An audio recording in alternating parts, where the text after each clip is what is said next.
Hi, this is Diana from Second Half Dreams. In this video, I'm going to fix up the page numbers so they don't stand out so much, and I'll also create a page number master page and a page number character style. In my last video, I mentioned that the page numbers are a little bit too large and a little bit too close to this line, so changing that is pretty easy. I just need to select each page number and then make the font size a little bit smaller. Right now it's a 12-point font, so I'll switch it to a 10. And then I'll just nudge the page numbers down a little bit by pressing on the down arrow on my keyboard. And now I have the page numbers how I like them. They don't stand out so much. And then at this point, I can go ahead and go to my other master pages and make the same changes.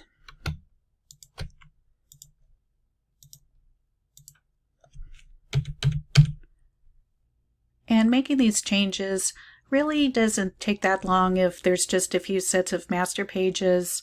But if you have more master pages, or if you want to change the formatting of the page number often, it may be better to create a page number master page.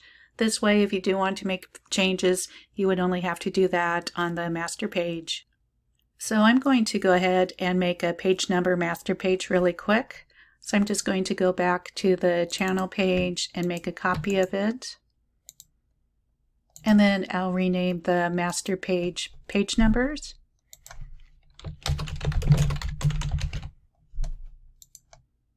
And then I'm just going to go ahead and delete all of the text boxes. So I'm just selecting each one and pressing the delete key. And now I need to just go back to each of my other master pages and connect them to the page number master page. So I'll start with the notes page. And I just want to go ahead and delete these two page numbers. And then I'll connect it by just going up to master options.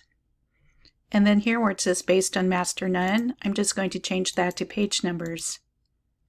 So now you can see that the smaller page numbers just appeared.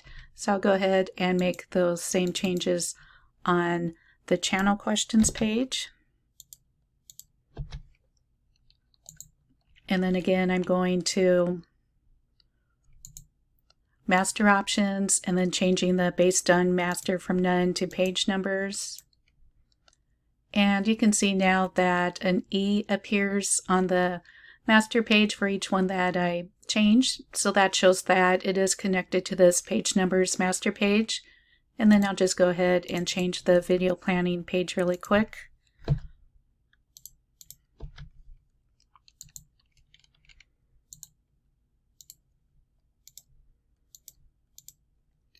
And then I'll do the same for the channel analytics page. So I'll just delete the two existing page numbers and then go to master options and change it from none to page numbers. So now I have my page numbers on each page. And then anytime I want to make a change to it, all I have to do is change the page number here. So for example, if I just wanted to move the page number to the center, I can do that. And then the page number was just changed on each of the other master pages. So let me just go back here and see if I can undo that change. And now I just have one more concern. I'm not sure if there's enough space between the bottom of the page and this page number. I do need to make sure that there's a 1/4 of an inch space. So I'm going to press W to see my margins. And then I'm just going to move a guide down here. My page is 9 inches, so for there to be a space of 0.25 inches, I just need to put the guide here at 8.75. So I'll just start the guide and drag it down.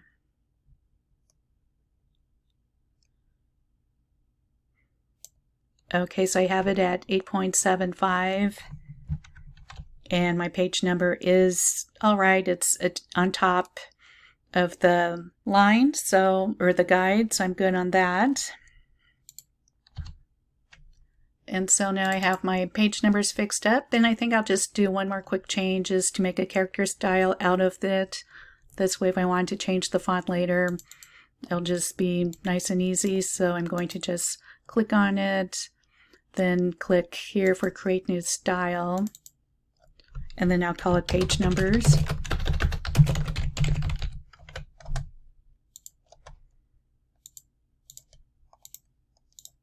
And that's all finished. So now, like I said, anytime I want to make a change to the page number, I would just do so on this master page. And what's also nice is if I decide later I don't want to have page numbers, all I have to do is just remove the connection by going to master options and then changing this back to none.